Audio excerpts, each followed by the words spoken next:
Mr. Silent Channel. Please don't skip the ads. Kabanata 1081 Half a Talent. Matapos sabihin ito, ang pangatlong prinsipe ng Southern Chi ay karaniwang pinalaya sa bilog ng halalan para sa mga pinakamahuhusay na tao sa mundo. Sa oras na ito, may muling nagsabi, sa pagsasalita tungkol sa ikatlong prinsipe ng Southern Chi, naalala ko na nagpunta siya sa Jingzhou upang lumahok sa Mid-Autumn Poetry Competition noong nakaraang taon. Hindi ba siya nabigo sa isang kumpletong gulo? Sa pamamagitan nito, maaari siyang maging karapat-dapat sa pangalan ng pinakamahusay na talento sa mundo. Hindi. Nang mabanggit ito, tumanggo ang lahat. Nang ang ikatlong prinsipe ng Southern Chi at ang kanyang partido ay dumating sa Jingzhou, nagkaroon ng maraming kaguluhan tungkol sa pagnanais na pakasalan si Prinsesa Su Mochen. Narinig din nila ang tungkol dito sa Jiangling. Sa partikular, ang ikatlong prinsipe ng Southern Chi Dynasty ay sa wakas ay lumahok sa Mid-Autumn Poetry Festival at nais na magpakasal sa mga tula. Ito ay mas interesado sa mga talento ng Jiangling, kaya alam nila ang mga tula na isinulat sa Jingzhou Mid-Autumn Poetry Festival ng husto. Sa makatuwid, kapag pinag-uusapan ang ikatlong prinsipe ng Southern Chi, kailangan nating banggitin si Jing Zi, na kilala bilang ang pinakatalentadong tao sa Jingzhou at ang presidente ng The Newspaper. Ang kantang Naway Mabuhay Tayo ng Matagal at ibahagi ang kagandahan ng buwan na libu-libong milya ang pagitan, ay maaaring ituring na unang tula ng Mid-Autumn Festival. Hindi natalo ang ikatlong prinsipe ng Southern Chi. Mayroon pa ring mga talento si President Jing, kung hindi niya magagawang manalo ng banal na pabor ng mag-isa. Gayunpaman, narinig ko na ang mga tao sa Jingzhou ay hindi lamang tinawag siyang pinakamahusay na talento sa Jingzhou, ngunit sinabi rin na siya ang pinakamahusay na talento sa Angwo. Ito ay medyo mayabang. Haha, poloko lang siya sa balon. Akala niya talaga sinakop na niya ang Jingzhou. Una, pwede bang siya ang mauna sa Angwo? Tulad ng lahat. Alam. Ang estilo ng pagsulat ni Jingzhou ay mas mababa kaysa sa Jiangling. Upang makilala. Ikaw. Kailangan munang makuha ang pagkilala ng Jiangling Literati. Kung hindi ka pupunta sa Jiangling, wala kang silbi bilang isang scholar. Ang komunikasyon ay puno ng napakaraming regional na makitid ang pag-iisip at diskriminasyon, na hindi patas, kung hindi, ang isang kantang, kailan ang buwan ay sisikat, ay ganap na makadudurog sa lahat. Gayunpaman, hindi nila ito maamin. Kung aaminin nila, saan nakataya ang kamahalan ng kanilang Jiangling talents? Sa makatuwid, ang pagmamaliit kay Jing Zi ay para protektahan ang kanilang mga talento sa Jiangling. Ngunit ngayong napag-usapan na si Jing Zi, may nagtanong, bagaman hindi kwalipikado si President Jing na tawaging numero 1 talento sa Angwo, karapat-dapat pa rin siya sa titulo bilang numero 1 talento sa Jingzhou. Tutal, maganda talaga ang kanyang kanta na, The Mid-Autumn Festival Poem, May People Live Forever. Oo, dahil iniisip ng ilang tao na ang tatlong prinsipe ng Southern Chi na natalo kay Pangulong Jing ay kwalipikadong pumili ng mga talento sa mundo, kung gayon si Pangulong Jing ay mas kwalipikado pa. Sa puntong ito, may tumingin kay Taisho Shu at nagtanong, maaaring ang ikatlong talentadong tao na binanggit ni Taisho ay si President Jing. Sa hindi inaasahang pagkakataon, ngumiti si Taisho Shu at umiling, hindi. Sa sandaling lumabas ang mga salitang ito, tumahimik ang lahat. Lahat tayo scholar. Alam na alam nila ang kalidad ng unang tula ng Mid-Autumn Festival. Sina Feng Mubay at Lin Weiner ay hindi nakapagsulat ng isang mas mahusay na tula kaysa sa isang ito. Ang dahilan kung bakit hindi pa rin nila inaamin na mas magaling si Jing Zi kaysa kina Feng Mubay at Lin Weiner. Kadalasan dahil pareho silang taga-Jiangling, ngunit sa unang salita pa lang ng Mid-Autumn Festival, sapat na para kay Jing Zi na mag-rank sa likod nilang dalawa. Ngunit hindi na ngayon inaamin ni Gobernador Shu na si Jing Zi ang pangatlong mahuhusay na tao sa Angwo. Ito ay medyo nakakairita sa kanilang konsensya. Bilang mga taong Jiangling, hindi nila ito matatanggap. Gaya ng inaasahan, kahit si Fatty Wei, na nakatayo sa tabi ni Jing Zi, ay hindi napigilan. Dumura siya, ang Gobernador Shu na ito ay masyadong hindi makatwiran. Ngumiti si Jing Zi, Brother Wei, kaya mo bang magsalita ng ating Jingzhou dialect? Haha, yan ang alam mo. Kung ano ang sinabi ni Gobernador Shu, walang pakialam si Jing Zi, nahulaan pa niya ito ng maaga, sino ang nagpabuli sa kanya ng matinding pananakot kay Taifu Bai noon. At si Taisho Shu ay disipulo ni Taifu Bai. Kakaiba kung hindi niya siya pinuntirya. Prefect Shu, sino ang pangatlong taong may talento?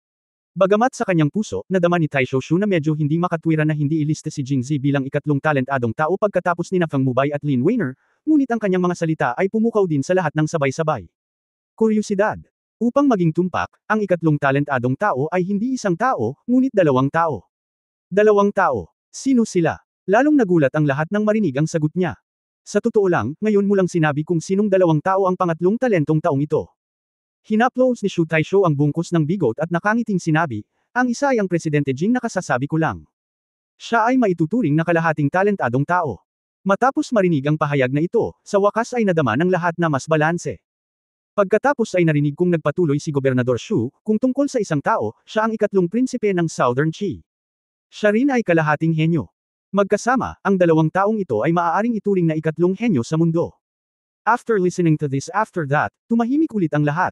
Sa wakas, hindi napigilan ng isang tao ang magtanong, Prefect Shu, sinabi mo na kalahating henyo lang si President Jing. Bakit ang ikatlong prinsipe ng Southern Qi na natalo ni President Jing ay maituturing na kalahating henyo? Kung si Jing Shi ay kung titingnan mo, ang ikatlong prinsipe ng Southern Qi ay hindi kasing husay ng kalahati. Nang marinig ito, tumanggo ang lahat. Bagamat para sa kanila na mga taong Jiangling, si Jing Zi sa Jingzhou ay itinuturing na isang dayuhan, at ang kanilang xenophobia ay naiintindihan. Ngunit kumpara sa tatlong prinsipe ng Southern Qi, si Jing Zi at silang dalawa ay mula sa Angguo. Ibinukod lamang ng kanilang xenophobia ang ikatlong prinsipe ng Southern Qi, at walang dahilan upang ibukod si Jing Zi. Kaya sa oras na ito, nagsimulang magreklamo ang ilang tao tungkol kay Jing Zi. Tumayo si Jing Zi sa labas at nakangiting nagsabi, mukhang ang mga iskolar sa Jiangling City ay hindi lahat ng mga taong walang alam. Tumanggo si Fatty Wei at sinabing, ang pangunahing dahilan ay ang ginawa ni Gobernador Shu sa pagkakataong ito ay masyadong halata at sobra-sobra. Matapos marinig ito, ikanaway ni Taisho Shu ang kanyang mga kamay at sinabing, iyan ay isang masamang pahayag. Ang ikatlong prinsipe ng Nanxi ay nanalo ng unang pwesto sa mga patimpalak ng tula sa Nanxi ng maraming beses, at ang pagkatalo kay President Jing ay hindi maitatanggi ang lahat tungkol sa kanya. Kung sasabihin mo, si Mubay ay natalo ng maraming beses kay Miss Lin, maitatanggi ba nito ang lakas ni Mubay? Prefect Shu, iba ito. Makikita ng lahat ang malatula na talento ni na Miss Lin at Mr. Feng. Galing din siya, ngunit ang tula ni President Jing sa Mid-Autumn Festival ay maaaring pumatay sa kanya kaagad. Kaya kahit anong tingin mo dito, mas magaling si President Jing kaysa sa ikatlong prinsipe ng Nanxi. Oo, ang ikatlong prinsipe ng Nanxi ay tiyak na hindi kasing galing ni Jing Shi. Kung hindi, ikakasal siya kay Prinsesa Mo Chen. Maganda talaga ang tula ni President Jing sa Mid-Autumn Festival na kailan darating ang maliwanag na buwan. Bagamat hindi siya nagsusulat ng maraming tula, itong tula lang ang pinakamaganda. Sapat na yun para sa ikatlong prinsipe ng Southern Qi. Nakikinig sa mga taong nakikipaglaban para sa kanya, napabuntong hininga si Jing Zi sa loob. Tila mas lumalaganap ang mga tula sa malalaking pagtitipon ng tula gaya ng Mid-Autumn Poetry Society. Sumulat din siya marami siyang tula, ngunit iisa lang ang tula na, kailan darating ang maliwanag na buwan, na talagang pinupuri ng mga tao sa Jiangling City. Gayunpaman, ang isang ito ay sapat na. Kabanata 1082 Ghostwriting. Maganda talaga ang tula na ito sa Mid-Autumn Festival. May alam din akong tula, kaya natural na alam ko ang posisyon ng tulang ito sa mga tula sa Mid-Autumn Festival. Tumanggo si Shu Taisho, kung ang tulang ito ay isinulat ni Pangulong Jing pabayaan na lamang ang kalahati ng mga pinakatalentadong tao sa mundo, masasabi kong siya ang pinakamahusay sa mundo. Pagkaraan ng ilang sandali ng pagmuya ng lahat, sa wakas ay naunawaan na nila ang nakatagong kahulugan ng mga salita ni Shu Taisho, at may nagtanong kaagad, ano ang ibig sabihin nito ni Gobernador Shu? Posible bang itong kailan darating ang maliwanag na buwan, ay hindi isinulat ni Pangulong Jing? Hindi direktang sumagot si Gobernador Shu, ngunit tumawa at nagtanong, sa Jingzhou Mid-Autumn Festival noong nakaraang taon na tula bago ang pulong, narinig mo na ba ang pangalan ni Pangulong Jing o ang kanyang mga gawa? Napailing ang lahat. Idinagdag ni Shu Taisho, mukhang lahat, tulad ko, ay nakarinig tungkol kay Pangulong Jing sa pamamagitan ng tula sa Mid-Autumn Festival na iyon. Bukod dito, pagkatapos ng Mid-Autumn Poetry Meeting, si Pangulong Jing ay nagsulat ng maraming tula, at bawat tula ang kalidad ay napakahusay. Nagulat ang lahat. Bilang mga ordinaryong tao, alam nila ang ilang mga tula na laganap sa ibang lugar. Natural, hindi nila alam ang mga opisyal tulad ni Prefect Shu. Sa oras na ito, biglang napagtanto ng lahat na si Pangulong Jing ay sumulat ng higit pa sa isang tula sa Mid-Autumn Festival. Maraming iskolar sa Jiangling, at lahat ay nag-aaral mula pagkabata. Natural, alam natin na ang pagsusulat ng mga tula at liriko ay nangangailangan ng pundasyon at maisusulat lamang ng maayos sa pamamagitan ng tuloy-tuloy na pagsasanay. Hindi ito magagawa ng sabay-sabay. Ngunit sa kabilang banda, Presidente Jing, noong nakaraang taon the Mid-Autumn Poetry Festival ay hindi ka panipaniwala noon, ngunit pagkatapos kong magpunta sa Jingzhou at magsulat ng maraming mga tula, bakit ako naging outstanding? Nataranta ang lahat, at kasabay nito ay naramdaman nilang may katuturan ang sinabi ni Prefect Shu. Kung napakatalino ni Jing Zi, hindi dapat ngayon lang ipagkalat ang kanyang reputasyon, di ba? Ang lahat ay nagmamadaling nagtanong, Prefect Shu, ano ang dahilan nito? Nang makita na ang pag-usisa ng lahat ay napukaw sa kanya, si Prefect Shu ay nasiyahan, ngunit hindi siya sumagot, ngunit muling nagtanong, alam mo ba na si Jing, ang posisyon ng Pangulo, tama? Siyempre alam mo, hindi ba ito ang presidente ng The News Agency? Tumanggo si Gobernador Shu at nagpatuloy sa pagtatanong, alam mo ba kung sino ang maaaring pumasok sa The News Agency? WHO. Makapasok sa The News Agency. Ang mga tao sa opisina ng pahayagan ay dapat na hindi bababa sa mga bachelor. Sa madaling salita, ang sinumang miyembro mula sa The Newspaper Office ay dapat na isang taong may talento. Sa makatuwid, ang tanggapan ng pahayagan ng DON ay masasabing na tipo ng buong Jingzhou, hindi, para maging tiyak, karamihan sa kanila. Natural na maraming mahuhusay at mahuhusay na kabataang iskolar sa Anguo, at natural na maraming tao ang mahusay sa pagsusulat ng mga tula at liriko. At ang pahayagang ito na inilathala ng The News Agency, nabalitaan ko na mayroong isang seksyon ng literatura dito. Ito ay tula, at karamihan dito ay isinulat ni Pangulong Jing. Bawat isa sa kanila ay isang obra maestra, ngunit ang mga tula na isinulat ng iba ay pawang katamtaman, na medyo kakaiba. Habang ginagabayan siya sa lahat, biglang natigilan ang lahat. Enlightenment. Prefect Shu, ang sinasabi mo ay ang mga tula na isinulat ni President Jing, ito man ay ang Mid-Autumn Festival na tula o iba pang mga tula na inilathala sa pahayagan, ay hindi niya personal na isinulat, ngunit pinag-isipan ng lahat ng mga bachelor sa buong opisina ng pahayagan. At pagkatapos ay ipinangalan ito sa kanya. Tama. Kung sobrang talino niya, bakit mahigit 10 taon nang walang nakarinig sa pangalan niya, pero pumunta siya sa Jingzhou at pumasok sa DON. Sikat siya dahil sa kumpanya ng dyaryo. Hehe, napakakapangyarihan ng presidente. Isang grupo ng mga bachelor ang nagtulungan para tulungan siyang magsulat ng mga tula. Gaano kalakas? Kapag sinabi mo, ganyan talaga. Napakasarap na makasulat ng isang tula tungkol sa Mid-Autumn Festival sa buong buhay niya. Marunong din siyang magsulat ng iba pang magagandang tula, kaya walang alinlangan na ghostwriter siya. Prefect Shu, sa tingin mo ba tama kami? Hindi ito ang sinabi ko. Paulit-ulit na ikinaway ni Prefect Shu ang kanyang mga kamay, ngunit ang ngiti sa kanyang mukha ay naging mas maliwanag. This is all your own thinking. It has nothing to do with me. Ipinapakilala ko lang sa iyo ang sitwasyon. Sa pagsasalita tungkol dito, nagpatuloy si Prefect Shu, ngunit, ang dahilan kung bakit maaaring maging isang binata si President Jing ay upang maging presidente ng The Newspaper, dapat ay mayroon kang ilang mga kasanayan. Bukod pa rito, nang ang ikatlong prinsipe ng Southern Qi ay pumunta sa Jingzhou upang pakasalan si Prinsesa Mo Chen, ang hukuman ay kailangang magrekomenda ng isang tao. Ang taong ito ay maaaring si Presidente Jing o iba pa.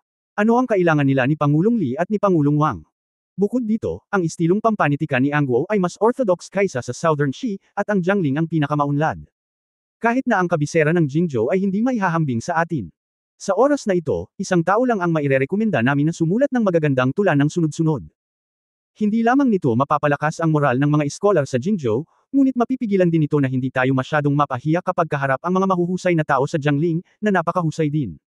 Sinabi ni Gobernador Shu na hindi niya ito sinabi, ngunit hindi niya ito sinabi. Ang ibig sabihin nito ay si Jing Zi ay isang tao lamang na itinaguyod ng Imperial Court upang labanan si Nanchi at maging ang mga talento ng Jiangling. Nasa likod niya ang mga talento mula sa lahat ng antas ng pamumuhay sa Jingzhou City. Ito rin ang dahilan kung bakit nagbago si Jingzhou pagkatapos lumitaw si Jing Zi. Bukod sa kanya, walang ibang dahilan kung bakit may magagandang tula at liriko ang lungsod. Kaya pagkatapos magsalita ni Shu Taisho, sumabog ang lahat. Palagi akong may masamang impresyon sa mga hilagang lungsod tulad ng Jingzhou. Pagkatapos makinig sa mga tula sa Mid-Autumn Festival noong nakaraang taon, naisip ko na masyadong sukdulan para sa isang talento ng Jingzhou na magsulat ng gayong walang hanggang tula. Ngayon tila ang talento ng Jingzhou na ito hindi lamang ikaw ay walang talento, ngunit ikaw din ay immoral. Kung marunong kang magsulat, magsulat ka na lang. Kung hindi mo kaya, edi huwag kang magsulat. Hindi mahalaga kung gaano kahusay ang mga tula na naisulat ng isang grupo ng mga tao. Narinig ko mula sa aking mga kaibigan sa Jingzhou na ang pahayagan ng DON ay napakapopular sa Jingzhou, kaya nagpa siya ang kanyang kamahalan na magbukas ng mga sangay ng pahayagan sa buong bansa. Si Pangulong Jing ay umalis na sa Jingzhou kasama ang kanyang mga tao pagkatapos ng taon. Natatakot akong pumunta siya sa Jiangling para magbukas ng sangay ng pahayagan. O, kung ang isang taong walang talento o birtud ay gustong magbukas ng isang sangay ng pahayagan sa Jiangling, hindi ako papayag. Hindi rin ako papayag. Pangako. Pagkatapos marinig ito, ikinaway ni Prefect Shu ang kanyang kamay upang senyales na tumahimik ang lahat, at pagkatapos ay nagsabi ng may seryosong mukha, huwag kang tutol sa The Newspaper. Kung tutuusin, ang pagbubukas ng sangay ng pahayagan ay kalooban ng kanyang kamahalan, hindi ng isang tao. Bukod dito, lahat kayo ay ganito, kung si Pangulong Jing at ang kanyang kasama ay pumunta sa Jiangling, iisipin mong pinipigilan mo siyang magbukas ng pahayagan sa isang sangay. Jiangling. Ito ay parang hinihikayat niya ang lahat, ngunit sa katunayan ay sinusubukan niyang hikayatin ang kanyang sarili. Relasyon. Tama nga, pagkatapos marinig ito ng lahat, agad nilang tinapik ang kanilang mga dibdib at tiniyak, huwag kang mag-alala, Gobernador Shu, lahat ito ay kusang loob nating mga aksyon at walang kinalaman kay Gobernador Shu. Kabanata 1083 pagguhit ng screen. Si Jingzi, na nakasaksi sa buong proseso, ay pinaikit ang kanyang mga mata. Tila hinulaan na ni Emperor An ang sitwasyong ito. Mas mahirap magbukas ng sangay ng pahayagan sa Jiangling kaysa sa Roshow. Sa Roshow, ang mga taong pinamumunuan ni Prinsipe Yu ay likas na sadyang hinahadlangan siya. Sa kasamaang palad, ang IQ ni Prince Yu ay masyadong mababa. Bilang karagdagan, sila ay karaniwang narito upang ipakita ang mga ito, kaya sila ay talagang madaling makitungo. At ang mga taong tulad ni Xu Wenchang ay umasa sa katotohanan na siya ang magulang na opisyal ng Jiangling City upang udyukan ang mga tao, at maagang nilinang ang puot ng mga tao bago siya dumating sa Jiangling. Tinataya na ayon sa kanyang plano, dapat siyang magmukhang masunurin sa harap ni Jingzi. At pagkatapos ay gumawa ng gulo sa likod niya. Ang ganitong uri ng duplicitous, backstabbing villain ay mas mahirap harapin kaysa sa kontrabida sa labas. Sa kabutihang palad, maagang dumating si Jingzi sa Taohua Temple at nakita niya ang kanyang mukha ng malinaw. Sumunod, sumimangot si Jingzi at nagsimulang mag-isip ng malalim, iniisip kung paano niya mapapapunta si Gobernador Xu na kumuha ng kanyang tanghalian sa lalong madaling panahon. Si Xia Bingrong, na nasa tabi ni Xu Wenchang, ay hindi alam kung naramdaman niya na sobra ang sinabi ni Xu Taisho, o nabigla dahil hindi niya alam na sasabihin ito ni Xu Taisho ng maaga. Mabilis siyang umubo at iniba ang usapan. Prefect Xu, lumihis ba tayo sa paksa? Hindi ngayon ang Peach Blossom Poetry Fair. Hindi ba dapat pag-usapan natin ang pulong ng tula? Oh, pinaalalahanan ako ni Master Xia. Tinapik ni Prefect Xu ang kanyang noo at nagkunwaring bigla itong natauhan. By the way, saan mo lang sinabi? Ang ikatlong tula ng kaligrapya. Sa oras na ito, sumugod din si Fatty Wei sa crowd para panoorin ang saya. Si Jingzi lang ang nakalaya sa karamihan. Sa labas, tumayo sa pinakalabas na gilid ng karamihan at pag-isipan ang mga bagay-bagay. Sa pagkakataong ito, may tumapik sa kanya mula sa likuran. Nagulat si Jingzi at mabilis na lumingon, at nakita niya ang isang magandang batang babae na nakatayo sa likuran niya. Siya ay mukhang mga 15 o 16 na taong gulang. Nakadamit siya na parang katulong. Hindi siya masyadong maganda, ngunit parang pamilyar si Jingzi, ngunit hindi niya matandaan kung saan niya ito nakita ng ilang sandali. Sa oras na ito, pagkatapos na makita ng maliit na dalaga ang mukha ni Jingzi, tumaas ang kanyang kilay, Master Akon, ikaw talaga. Matagal-tagal na rin simula nung tumawag ako sa'yo. Matapos marinig ni Jingzi ang Master Akon, natigilan siya saglit, ngunit hindi pa rin niya maalala kung sino ang munting kasambahay na ito. Ako ay. Nalaman ito ng munting dalaga. Hindi siya nakilala ni Jingzi, at medyo nanlumo siya, ngunit sinabi pa rin niya, inimbitahan ng aking ginang ang young master sa itaas. Nagliwanag ang mga mata ni Jingzi at nahulaan niya ito kaagad. Kay Miss Warner ka. Ang mga mata ng munting dalaga ay agad na naging gasuklay na buwan, at siya ay tumanggaw na parang manok na tumutusok sa kanin, mukhang ang young master ay humahanga lamang sa mga dilag na tulad ng aking binibini. Haha, haha. Ngumiti si Jingzi para itago ang kanyang kahihiyan. Pagkatapos ay tumingin siya sa likuran niya at nagtanong, nga pala, hindi ko pa rin alam kung ano ang iyong pangalan at nasaan ang iyong binibini. Sumulyap sa kanya ang munting katulong at sinabing, tingnan mo, hindi naman ganoon. Gusto ko talagang malaman ang pangalan ko. Gusto mo lang tanungin ang aking ginang, di ba? Haha. Kung hindi mo sasabihin ang totoo, wala kang kaibigan, naisip ni Jingzi sa kanyang sarili habang nakatingin sa munting kasambahay. Gayunpaman, ang munting dalaga ay may magandang personalidad, kaya tinukso lang niya si Jingzi, at pagkatapos ay sinabing, ang pangalan ko ay Huaping, at ang aking ginang ay orihinal na nagplanong pumunta, ngunit isang kamag-anak ang biglang dumating sa bahay, kaya ang ginang ay hindi makapagpasya na pumunta, kaya lalo niyang hiniling sa akin na lumapit. Oh, ayan, akala niya noon ay makikita niyang muli ang maladiwata na babaeng iyon, ngunit hindi siya dumating. Medyo dismayado pa rin si Jingzi, ngunit hindi mahalaga kung naisip niya iyon. Siya ay nagkaroon. Isang diwata. Parang babae sa tabi niya. Napakarami, at nandito lahat ang pangatlo at pang-apat niyang kapatid, lalo na ang pang-apat niyang kapatid na si Pei Yangxi, na isang malaking seloso na tao ngayon. Kung hindi mo siya nakikita, mawala ka na lang para hindi na magalit ang selos at sumakit ang buong katawan niya. Pagkatapos mag-isip tungkol dito, tumingin si Jingzi kay Huaping at nakangiting sinabi, Huaping, magandang pangalan iyon. Narinig pa lang ni Jingzi ang pangalan ng maliit na dalaga, naisip ni Jingzi na parang pamilyar ito. Matapos itong pag-isipang mabuti, ang kasambahay ng Sixth Sister ay tinawag na Huaping. Shin, at ang pangalan ng munting katulong na ito ay Huaping, na talagang magkatulad. Nag-chat ang dalawa para sa ilang higit pang mga salita, at pagkatapos ay magpaalam na si Huaping kay Jingzi at pupunta upang ipaalam kay Prefect Xu, ngunit pinigilan ni Jingzi. Ano ang problema, Master Akun? Curious na tanong ni Huaping. Miss Huaping, huwag kang mag-alala, makinig muna tayo sa tula na isinulat ni Master Xia. Okay. Sandaling nag-isip si Huaping, ngunit hindi siya nagmamadali, kaya pumayag siya. Sa gitna ng karamihan, sa harap ng mesang bato. Matapos talakayin ang mga talento ng mundo, ang huling paksa ay babalik sa tatlong tula sa kaligrapya ngayon. Walang iskolar sa madla ang nagboluntaryo, kaya iminungkahi ni Prefect Shu, Master Sia, dahil walang gustong magsulat, kung gayon si Master Sia ay maaaring sumulat ng isa para sa amin. Hindi ba ito masama? Nakangiting sinabi ni Master Sia, at hindi pa dumarating sina Mubay at Miss Lin. Kung isusulat ko ito, lalabag ito sa mga patakaran at magpapatawa sa mga tao. Sino ang naglakas loob na tumawa? Agad na sinabi ni Prefect Shu, si Master Sia ay guro ni Mubay, at siya ang iskolar sa Jiangling. Walang sino mang kwalipikadong magsulat, si Master Sia ay kwalipikado rin na magsulat, si Master Sia ay hindi kailangang maging mapagpakumbaba, magsulat lamang. Ikanaway ni Master Sia ang kanyang mga kamay pagkatapos marinig ito, ngunit tinanong pa rin ang lahat, pagkatapos ay susulat ako ng isang kanta, ano sa palagay ninyo? Paano? Walang sinabi, dahil ang lahat ay nag-iisip tungkol sa isang tanong, si Fatty Wei ay nag-iwan na ng isang kaligrapya na kayamanan, at sina Fang Mubay at Lin Weiner ay tiyak na magkakaroon ng dalawa pang kaligrapya na kayamanan. Kung magsusulat si Master Sia ng isa pang kaligrapya na kayamanan. Hindi ba ito ang mga kaligrapya ni Fang Mubay at Lin Weiner? Maaari bang hindi magsulat ang isa sa kanila, si Lin Weiner? Kapag nangyari ito, siguradong may papagalitan. Pinagagalitan si Master Sia. Imposible ito, walang maglakas loob na manligaw, at walang makakagalit. Tapos papagalitan lang namin si Fatty Wei na unang umalis sa calligraphy treasure. Iniisip ang mapagmataas na mukha ni Fatty Wei ngayon, nagalit ang lahat, kaya walang nagsasalita sa oras na ito, umaasa na isusulat ito ni Master Sia ng mabilis. Oras na para makita kung ano ang gagawin ni Fatty Wei. Ang na-curious lang nila ay ang kaligrapya ni Fatty Wei na kayamanan ay orihinal na inilagay sa tuktok ng stone table. Bakit biglang nawala? Para kay Fatty Wei, sinabi sa kanya ni Jingzi noon na kung may iba pang gustong panatilihin si Mo Bao, hindi na kailangang magsabi ng anuman. Anyway, sila ang unang nagtago nito, at walang ibang makakapagbintang sa kanila. Tsaka hindi naman nakakatakot magsuot ng matching na damit. Kung sino ang pangit ay mapapahiya. Ang parehong ay totoo para sa pag-iwan ng kaligrapya. Pagkatapos umalis ni Master Sia sa calligraphy, hindi na makakasulat ang isa kina Fang Mubay at Lin Weiner.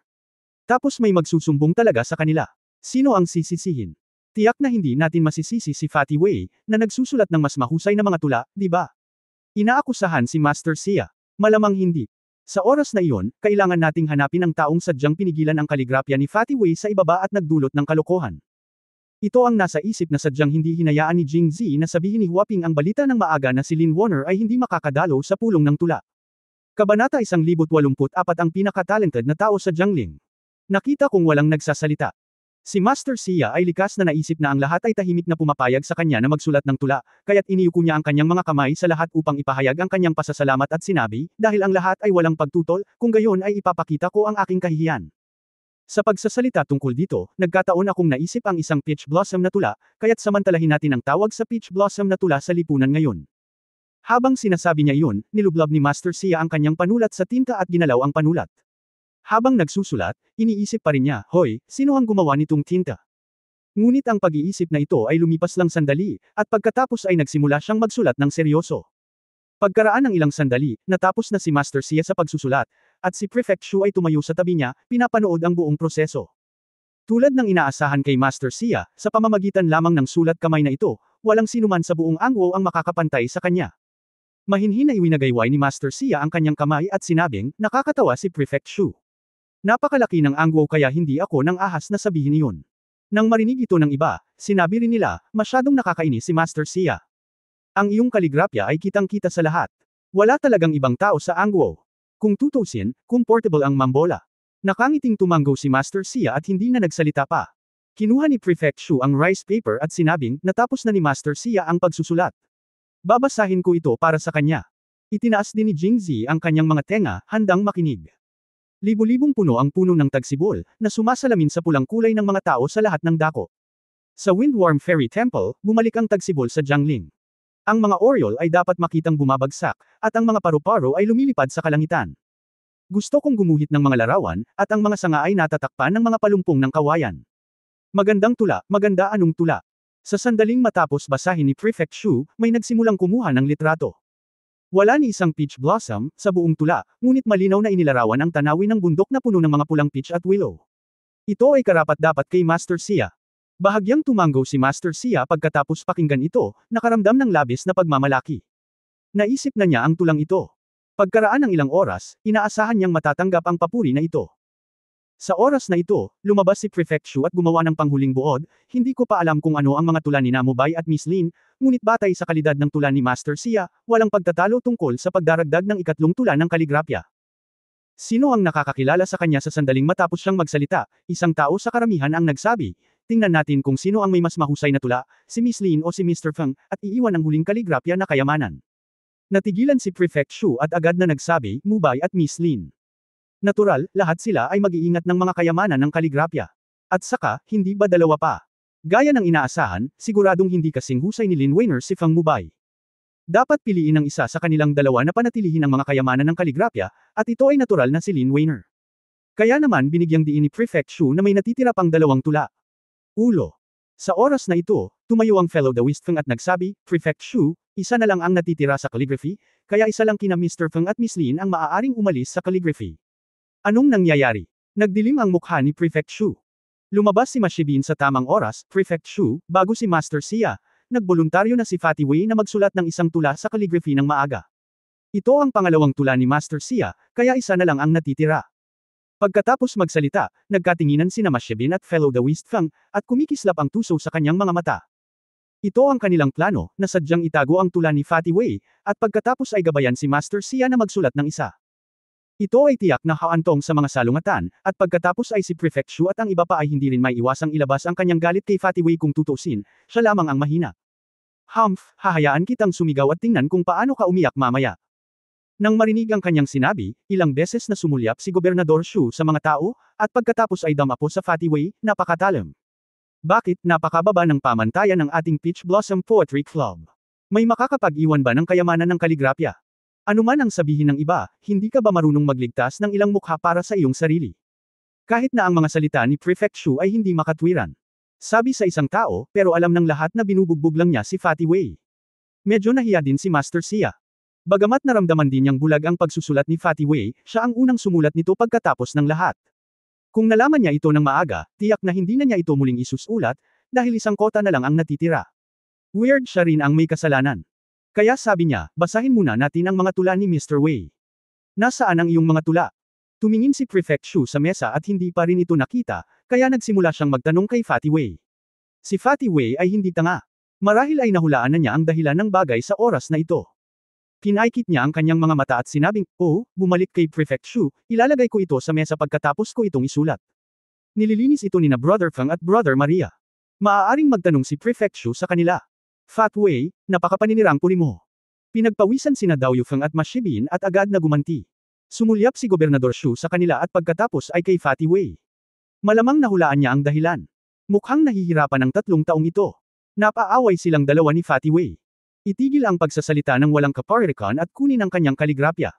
Noong una ay gustong makipagtalo ni Feng Daoyu, ngunit nang makita niya ang matalim na tingin sa mga mata ni Shu Taisho, agad siyang natakot at mabilis na kinuha ang kaligrapya ni Fatty Wei mula sa ilalim ng isang stack ng rice paper. Ilabas mo. Saying this, if you still don't understand what happened, you would be really stupid. Muling pinandilatan ni Shu Taisho si Dao Yufeng, na parabang sinasabi niya na sasagutin kanya mamaya.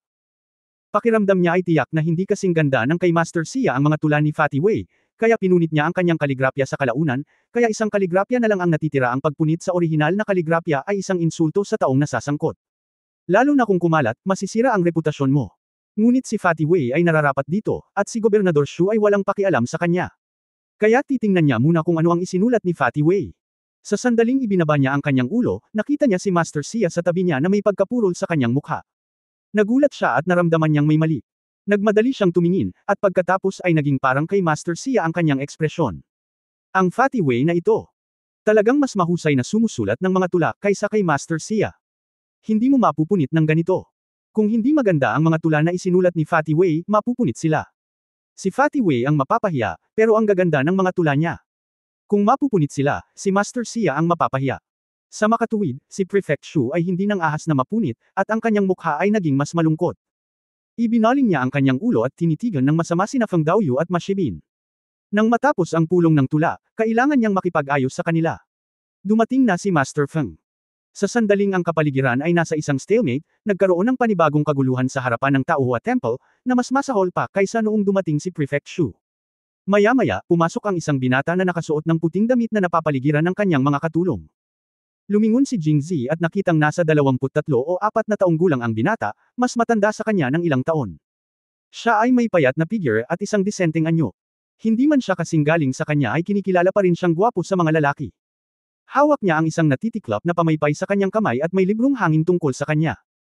Pagkapasok niya sa likod bahay, automatikong bumigay ang mga tao sa isang pasilyo, at dumiretso siya sa pasilyo sa harap ni na Prefect Shu at Master Xia, yumuko at nakangiting sinabi, nakita ko na sina Prefect Shu at Master, late na ako.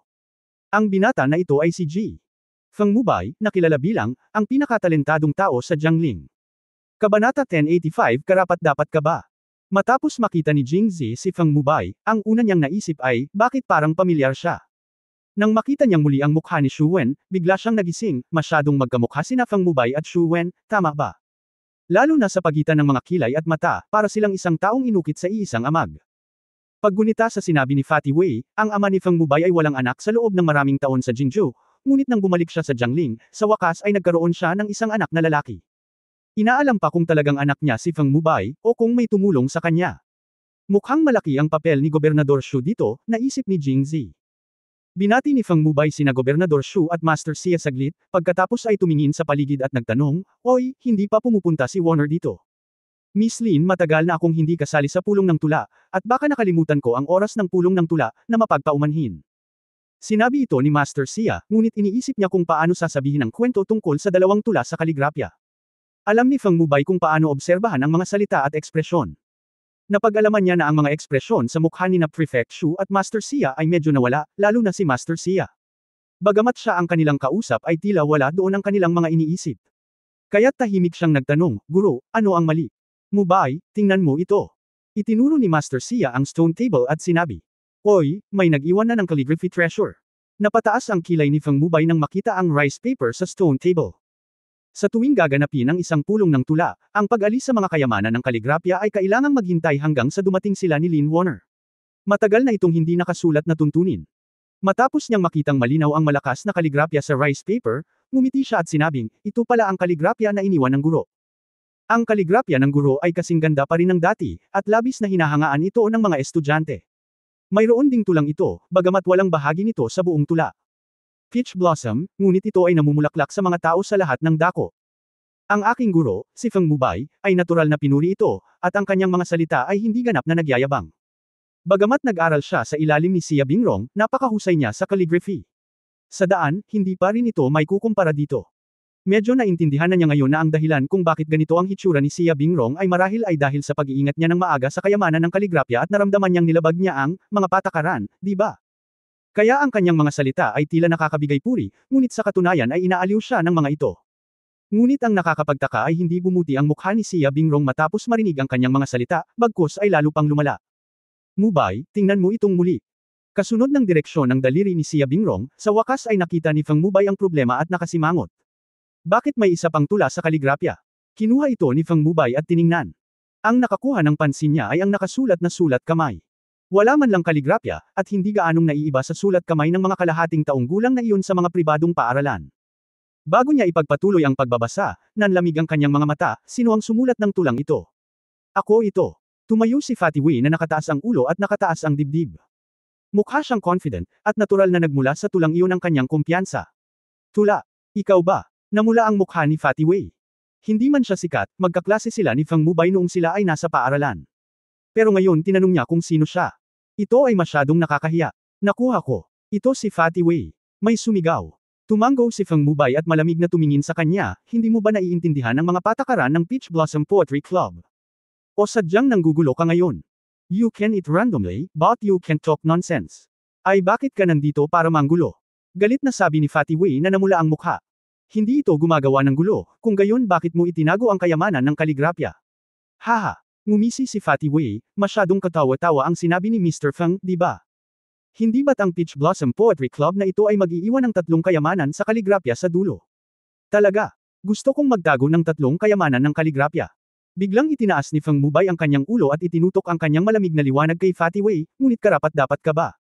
Sa oras na ito, nagalit si Fatty Wei. Nirerespeto pala niya si Feng Mubay, pero hindi niya kayang ipahiya ito sa harap ng napakaraming tao. Bakit hindi ako karapat-dapat? Hindi ako karapat-dapat, sino ang karapat-dapat? At saka, ako ang unang taong nag-iwan ng kayamanan ng kaligrapya. Hindi ako sigurado kung sino sa inyo ang makakasulat ng mas mahusay na tula kaysa sa akin ngayon. Bakit mo sinasabing hindi ako karapat-dapat? Nang makita ang galit na mukha ni Fatty Wei na may pulang mukha at makapal na leeg, biglang nakaramdam ng katawa-tawa si Feng Mubay. Sa iyong masamang sulat kamay, ano ang mabuting isulat mo? Hindi na nakapagpatuloy si Feng Mubay sa kalagitnaan ng kanyang pangungusap dahil nakita na niya ang tula ni Fatty Wei. Hindi ito ang dapat mangyari. Paano makakasulat ng napakagandang tula ang isang mahinang kamay? Ang mga USA ay nakikita kapag ang mga puno ay malalim, at ang mga kampana ay hindi naririnig sa batis sa tanghali. Ang masining na paglilihi na ito ay kahanga-hanga. Hindi nakakagulat na si Fatty Wei ay mukhang may maaasahan. Napakaganda pala ng tula niya, pero ilang taon na rin siyang naging kaklase ni Fatty Wei. Hindi ba fake guy lang siya? Nang makitang tulala si Feng Mubay, lalo pang naging proud si Fatty Wei. Kamusta, Mr. Feng? Kamusta itong tula ko? Ang mukha ni Feng Mubay, tulad ng kanyang pangalan, ay medyo namutla sa oras na ito, okay lang ba? Sa katunayan, bagamat maganda ang tula ni Fatty Wei, hindi nagburda ng unan si Feng Mubay. Mayroon din siyang dalawang brush, at matagal na niyang narinig na si Lynn Warner ay sasali sa Peach Blossom Poetry Meeting na ito, kaya pinag-isipan niya ang kanyang utak na gumawa ng isang Peach Blossom na tula. Para talunin si Lynn Warner, hindi rin sapat ang tula ni Fatty Wei. Ngunit ang pangunahing punto ay, kaya paano kung ang kanyang mga tula ay mas mahusay kaysa kay Fatty Wei? Ang mahalagang punto ngayon ay ang kanyang guro na si Xia Bingrong ay nag-iingat din ng mga kayamanan ng kaligrapya, at ang mga tula ni Fatty Wei ay mas mahusay kaysa sa kanyang guro. Kung siya at si Lynn Weiner ay parehong nag-iingat ng mga kayamanan ng kaligrapya, ang isa sa kanila ay kailangang magtanggal ng mga kayamanan ng kaligrapya. Kanino dapat punitin? Natural, sisirain ko ang pinakamasama, si Xia Bingrong. Sa tingin ko si Xia Bingrong ay naging guro ni Feng Mubay ng higit sa 10 taon. Ang Big and Small Poetry Club ay nakatulong kay Feng Mubay sa mga mungkahi, ngunit hindi pa siya nagsulat ng kanta. Pagkatapos ng maraming taon, sa wakas ay nagsulat siya ng isang kanta, ngunit sa huli ay kailangan niyang punitin ito at ikalat sa paligid. Mayroon pa siyang anuang saysay ng pakikipagkita sa mga tao ng harapan.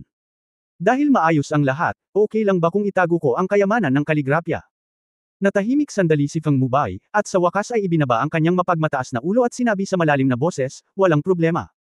Ang eksena ay agad na naging medyo malamig, at karamihan sa kanila ay ang mga nanunood ng kaguluhan ay may kalmadong mukha, ngunit sila ay labis na nasasabik sa kanilang mga puso, gustong makita kung paano ito magtatapos sa huli.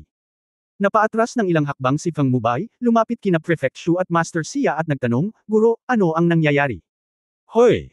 Bumantong hininga si Master Xia at sinabi ang lahat ng nangyari ngayon. Feng Mubay pagkatapos makinig, sinulyapan niya ng malamig na mga mata sina Ma Shibin at Feng Daoyo, na parang gusto niyang balatan sila ng buhay. Alam ni Ma Shibin at Feng Daoyo na sila ay nasa mali, kaya natural na hindi sila nang ahas na tumingin sa kanya. Ibinaba nila ang kanilang mga ulo at sinumpa si Fatty Wei ng maraming beses sa kanilang mga puso, dahil pakiramdam nila ay kung hindi sinabi iyon ni Fatty Wei, sino ba ang makakaalam na sinasadya nila itong itago? Ngubaw. May mga taong ganito. Malinaw silang nagkamali, ngunit sa huli kailangan nilang isisi silang lahat sa iba. Kabanata 1086 na Master Akon. Kahit na alam niyang niloko siya ni Ma Shibin at Feng Daoyo, mahihirapan pa rin si Xia Bingrong sa pagkawala ng pagiging pipi. Kung gusto niyang masettle ang score, maghintay na lang siya hanggang sa matapos ang Peach Blossom Poetry Club para makipag-usap sa kanilang dalawa. Matapos mag-isip sandali, nagpa siya si Feng Mubay na talikuran ang pagkakataong panatilihin ang kanyang kayamanan sa kaligrapya. Ito ay isang huling paraan. Ngayon ay may 2 piraso ng kaligrapya. Kung gusto niya at ni Lynn Warner na panatilihin ang mga ito, ang kaligrapya ng isang tao ay dapat putulin. Kanino? Talagang gusto niyang punitan si Fatty Wei, ngunit ang pangunahing punto ay ang mga tula ni Fatty Wei ay mas mahusay kaysa sa kanyang guro na si Xia Bingrong. Kung pinunit niya ang kaligrapya ni Fatty Wei at ikinalat, hindi ba't isa itong sampal sa mukha ni Xia Bingrong? Siyempre, hindi niya kayang paghiwalayin si Xia Bingrong. Tutal, guro niya ito, kaya pagkatapos ng pag-iisip tungkol dito, nagpa siya siyang huwag isulat ito sa kanyang sarili. Magsasalita pa sana siya, nakita niya si Fatty Wei na matagumpay na umatras mula sa karamihan. Sinundan ng kanyang mga mata si Fatty Wei habang umaatres, at nakita niya itong naglalakad palapit sa isang binata. Noon lang niya napansin si Jingzi. Ang una niyang impresyon ay napakaganda niya, mas maganda pa sa kanya, at medyo hindi siya komportable. Masayang nakikipagkwentuhan si Fatty Wei sa binata. Ang binata ay sumulyap sa kanya paminsan-minsan, ang kanyang mga mata ay umiikot-ikot sa pagitan nila ni Master Xia, at paulit-ulit siyang inisyon, na lalong nagiging hindi komportable sa kanya. Sino ang taong ito? Nabalitaan ko na kaibigan siya ni Fatty Wei. Parang ang calligraphy poem ni Fatty Wei ang isinulat niya. Paliwanag ni Master Xia sa mahinang boses. Oh! Matapos marinig ito, tumingin si Feng Mubay kay Jingzi na may galit sa kanyang mga mata. Sa oras na ito, nakita niya ang maliit na batang babae na si Juan na nakascreen sa tabi ni Jingzi. Natural niyang alam na ito ang maliit na kasambahay ni Lin Warner, at nagmamadaling tumingin sa paligid at tumingin. Ang nakakapagtaka ay hindi niya nakita si Lin Warner. Kaya tinanong niya, Miss Huaping, nasaan ang iyong binibini? Mr. Feng, biglang may dumating na kamag-anak ang binibini ko, kaya hindi siya nakarating. Partikular kung pinakiusapan si Huaping na magsabi ng isang bagay. Kung kalahating oras na ang nakalipas.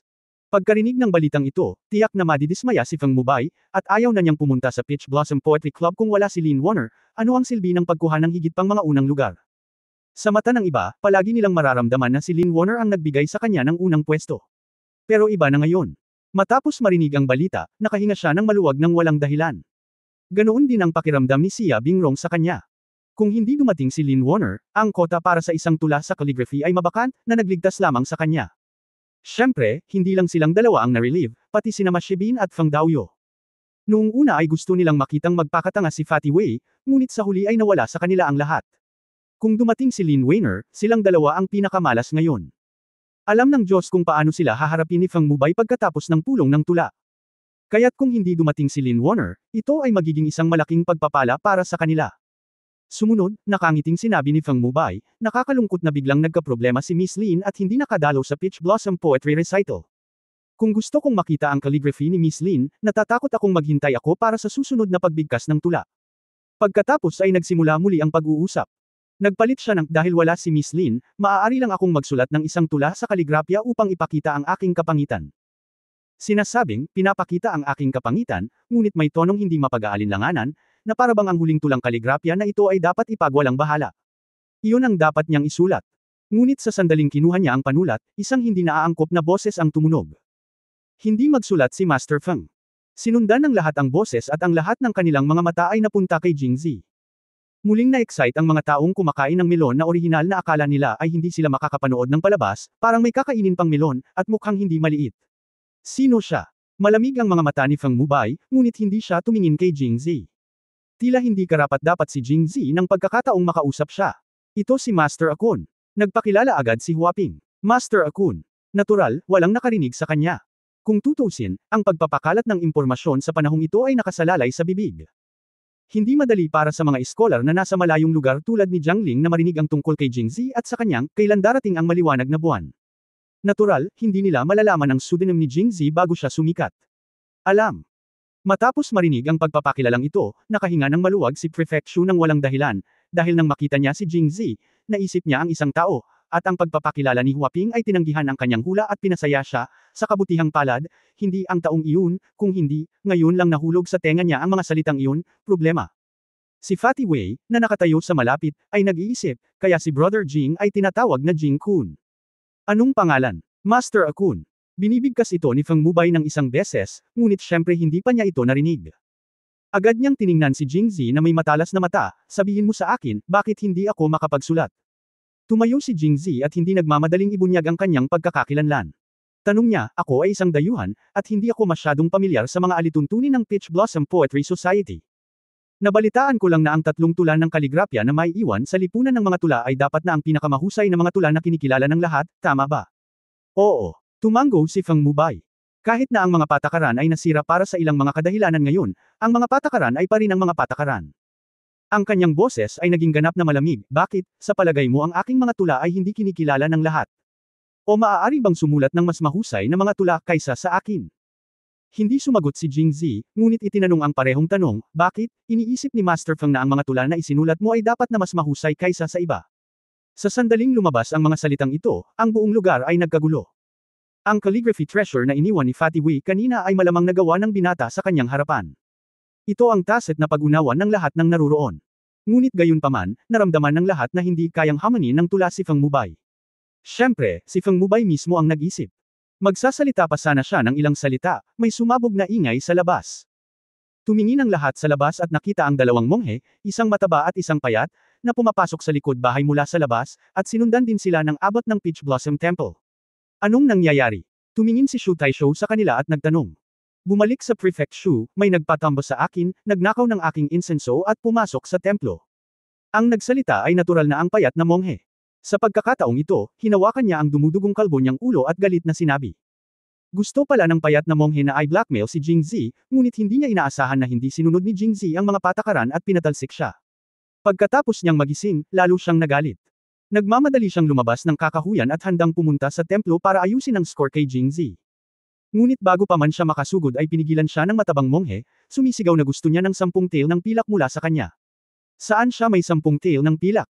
Siya ay binaril sa ulo ni Jingzi bago siya kumita ng 1 sentimos. Sa sobrang galit niya ay matagal siyang pinigilan ng matabang monghe at humingi ng pera. Natural, wala daw siyang piso, pero sinabi ng matabang monghe na hinipo niya ang pera. Kaya maingay na pumasok ang dalawa. Ang pangyayaring ito ay ikinaalarma din ng kanilang abot. Pagkatapos magtanong tungkol sa buong bagay, pumasok siya sa kanila at naghanda upang humingi ng hustisya. Kabanata 1087 mapapatunayan ko ito. Tiningnan ni Gobernador Shu ang payat na monghe, pagkatapos ay kay Jingzi, at sa wakas ay ibinaling ang atensyon sa abot at sinabi, President Kung Jing, sabihin sa lahat kung ano ang nangyayari. Shu Prefect, ang bagay ay ganito. Upang makapasok sa templo nang hindi bumibili ng insenso, may isang taong palihim na umaakit sa alagad ng kaawa-awang monghe sa kakahuyan, binugbog siya sa lupa habang hindi pa siya handa, at nagnakaw ng insenso sa kanyang katawan at pumasok sa templo. Dahil nandito si Prefect Shu, kailangan niyang humingi ng hustisya para sa mga alagad ng kawawang monghe at parusahan ng mahigpit ang taong ito bilang babala sa iba.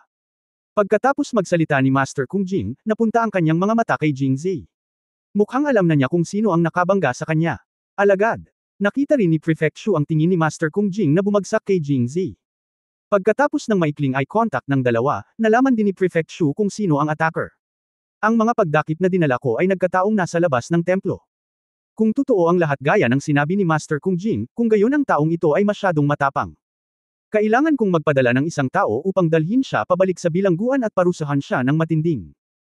Pagkatapos nito, iniskan niya ang karamihan at nagtanong, President Kung Jing, maaari mong makilala ang taong ito. Prefect Shu, siya iyon. Ang payat na monghe ay tumakbo na kay Jingzi, tinuro siya, at mabangis na sinabi, siya ang sadyang niloko ang kawawang monghe sa kakahuyan, nawalan ako ng malay, at kinuha ang kay Chang Siang. Oh, talaga. Malamig na sinulyapan ni Gobernador Shu si Jingzi, at si Feng Mubay sa tabi niya ay nag-cross-arm din. Ngumisi siya. Master Akun, totoo ba ang sinabi sa iyo ng kilalang monghe? Mas mabuting umamin ka ng tapat. Kung maganda ang ugali mo sa pag-amin ng pagkakasala, maaari kong ituring ito bilang iyong unang pagkakasala at bibigyan kita ng mas magaang parusa. Kung tatanggi kang aminin ang iyong pagkakamali, hindi ba't kasalanan ko kung gaano ako kawalang awa? Si Jingzi, gayunpaman, ay hindi natakot at nakangiting sinabi, Prefect Shu, binugbog ko nga siya, pero hindi para magnakaw ng insenso, kundi dahil gusto niya akong i-blackmail. Sinabi niya na kailangan niyang ibigay ang pera kung ibigay niya ito o hindi, dahil ang pera na na-blackmail niya ay hahatiin ng 50 hanggang 50 sa pagitan niya at ni Prefect Shu sa susunod na pagkakataon, hindi ba? Ikaw, walang kwenta ang sinasabi mo. Hindi inaasahan ng payat na monghe na si Jingzi ay magiging matapang at nang-ahas na, guluhin ang tama at mali, sa harap ni Prefect Shu, at sumigaw, Prefect Shu, hindi kailanman sinabi ng kawawang monghe ang mga salitang ito, ginawa niya ang mga ito. Nagulat din si Prefect Shu, at isinumpa na niya ang payat na monghe sa kanyang puso, dahil kalahati ng pera ng insenso na natanggap ng Tauhua Temple ay talagang napunta sa kanyang bulsa. Kung hindi niya sinabi sa kanya, paano malalaman ni Jingzi? Ang asong ito ay dapat na natapon ng beans. Huwag kang magsalita ng walang kaparirikan. Paano ko tatanggapin ang pera ng insenso mula sa mga karaniwang tao para sambahin ang mga Diyos? Dahil lang sa ibinuka mo ang iyong bibig para i-frame ang kilalang monghe at ako, tila wala kang balak magsisi. Halika rito. Sigaw ni Prefect Shu patungo sa pinto. At kaagad, 4 o 5 detective ang sumugod. Prefect, hulihin mo siya at ibalik mo muna siya sa kulungan. Pagkatapos ng pulong ng tula, tatanungin ko siya ng maayos. Oo, Prefect. Dahil doon, handa na ang mga tiktik na arestuhin si Jingzi. Ngunit hindi sila tugma ni Jingzi. Lumayo ng kaunti si Jingzi at ngumisi, Prefect Shu, ganito ba ang karaniwang paghawak mo ng mga kaso? Hindi ba masyadong pambata? Nahuli si Prefect Shu na bulunan siya saglit at nakaramdam ng masamang premonition sa kanyang puso, ngunit pinilit pa rin niyang kumalma at sinabi, bakit, kailangan ko pa bang turuan mo ako kung paano haharapin ang kaso? Binugbog mo ang kilalang monghe, ninakawan ang insenso, at gumawa rin ng mga maling akusasyon laban sa akin. Mga opisyal at tanyag na mga monghe at may pisikal na ebidensya sa oras na ito. Problema sa pag-aresto sa iyo. Ngumisi si Jingzi, syempre may problema. Gobernador Shu, nakinig ka lang sa mga salita nila. Bakit? Hindi ka ba nakikinig? Okay lang na arestuhin ako. Ibalik mo ang mga monghe na ito at tanungin sila. Maaari mong ipatupad ang batas ng walang kinikilingan. Ngayon nakikinig ka lang sa kanilang mga salita. Nagsisimula na akong mag-alinlangan kung totoo ba ang sinabi niya. Nasa isa't isa kayo. Nagkakasabwatan tayo. Nang marinig ito, si Prefect Shu ay napawisan ng malamig. Siya ay medyo malinis na opisyal sa mga taong ito dahil lahat ng pera niya ay galing sa Taohua Temple. Nagulat siya nang sabihin ito ni Jingzi. Kalokohan. Halika dito, ibalik mo siya kung maglakas loob siyang sumuway, ituturing siyang takas. Oo, Prefect. Nangangahulugan talaga ito na may inilabas na utos ng pagpatay, at gaya ng inaasahan, pumayag ang mga tiktik, pagkatapos ay binunot niya ang kutsilyo. Ngunit ang ikinagulat ng lahat ay, nang makitang hindi pabor kay Jingzi ang sitwasyon, hindi siya nagpakita ng anumang takot. Sa halip, malamig niyang tiningnan si Gobernador Shu, mukhang may kumpiyansa. Ano pang hinihintay mo? Bumangon ka na. Kasunod ng utos ni Prefect Shu, sumugod ang mga pulis. Gayunpaman, mabilis silang bumangon at bumalik ng mas mabilis. Pinalayas silang lahat ni Jingzi ng ilang sipa, at wala silang pagkakataong kumilos. Walang kahirap-hirap na binugbog ni Jingzi ang lalaki, at pagkatapos ay humakbang papalapit kay Prefect Shu, natakot siyang umatras. Ikaw, anong ginagawa mo? Magkakilala ulit tayo. Hindi kumibo si Jingzi, ngunit kinulong niya ang kanyang mga kamay at nakangiting sinabi, "The News Agency, President Jingzi." Sa pamamagitan ng boom, umiling si Shu the Prefect at naramdaman na blanko ang kanyang isip. Naisip niya ito noong una niyang nakita si Jingzi, ngunit nag-relax siya pagkatapos na ipakilala siya sa screen at sabihin na siya ay, Master Akon. Alerto ako, pero sa hindi inaasahan, hinayaan ko pa rin siyang manghula. Dahil dito, nagkakarera ang utak ni Prefect Shu. Dumating siya ng madaling araw, kaya siguro narinig niya ang sinabi niya para salsalan ang lahat pero ayos lang. Anyway, siya ay nasa magkaaway na mga kampo, at imposibleng maging maayos ang pakikitungo sa kanya. Nang marinig iyon, imposibleng ipahiya niya ang sarili sa ganoong bagay. Tungkol sa bagay na monghe. Kinagat ni Prefect Shu ang kanyang mga ngipin at nagpas siyang gamitin ang trick, hindi ko alam na ikaw si Jingzi. Kung may nataman ka, huhulihin kita. Walang problema. Upang maging mas makatotohanan ang kanyang kakayahan sa pag-arte, malamig na tiningnan siya ni Prefect Shu, sinabi mo na ikaw si Presidente Jing o Presidente Jing. Kung si President Jing ay pumunta sa Jiangling, malamang na iniulat niya ito sa akin. Natatakot akong sinungaling ka. Halika. Pagkatapos ay sumigaw siya sa mga tiktik, ano pa ang ginagawa ninyo? Arestado ang taong ito na nagpapanggap na Presidente Jing. Oo. Habang sinasabi niya ito, bumangon ang mga tiktik mula sa lupa. Ngunit ang kanilang mga mata ay hindi gaanong matigas kaysa noong nahuli nila si Jingzi ngayon, dahil pinalaya silang lahat ni Jingzi ng tahimik. Bagamat hindi sila marunong sa martial arts, madalas silang lumaban tuwing weekday at mas magaling sila kaysa sa mga ordinaryong tao, kaya alam nilang napakahusay ni Jingzi. Ngunit si Gobernador Shu ang nagutos, kahit na ayaw nilang pumunta, kailangan nilang kumagat ng bala. Tumingin si Jingzi kay Prefect Shu at hinangaan ang kanyang isip. Ngunit sa pagkakataong ito, bago pa siya makakilos, isang malinaw at pamilyar na boses ang lumabas sa ere. Kaya kung patunayan. Kabanata 1088 ikapitong sister. Sa sandaling lumabas ang boses na ito, hindi lang si Jingzi ang lumingon, ngunit ang iba ay tumingin din sa likod kung saan nanggaling ang boses. Gumawa din ng paraan ang mga tao, at kung titingnan mo ang paligid, makikita mo si Qingqiu na nangunguna, pangalawa si Pei Yangxi, at isa pang nakamamanghang babae sa dulo na naglalakad. Matapos silang makita, bahagyang nabigla si Jingzi, ngunit matapos makita ang suot nila, lubos na nabigla si Jingzi. Mukhang nagkasundo ang tatlong babae. Nakasuot sila ng mga damit na hanggang sahig na chiffon na may parehong texture. Maging si Pei Yangxi ay nagbago sa kanila.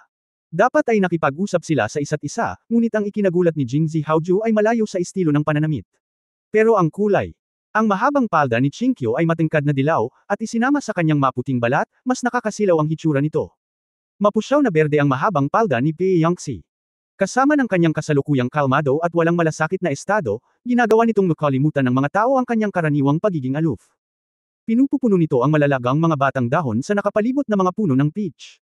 Tungkol naman sa napakagandang babae sa likod, kilala rin siya ni Jingzi. Siya si Lin Weiner, na nakilala niya minsan sa Yongzhou.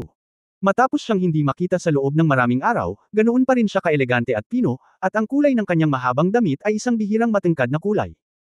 Lila ang mga ordinaryong babae ay bihirang pumili ng kulay na ito kapag pumipili ng mga damit, dahil kakaunti ang maaaring tumugma sa kulay na ito, ngunit ginawa ito ni Lin Weiner.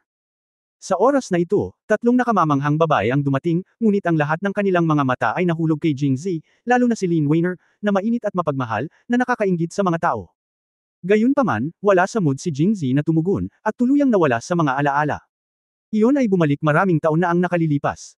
Sa isang maulan na hapon ng tagsibol, siya at ang kanyang 6 na kapatid na babae ay naglalaro sa paligid ng puno ng Osmanthus sa bakuran. Isang bahaghari ang nagkataon na lumitaw sa kalangitan, at si Jingzi ay hindi makatawa mula tenga hanggang tainga.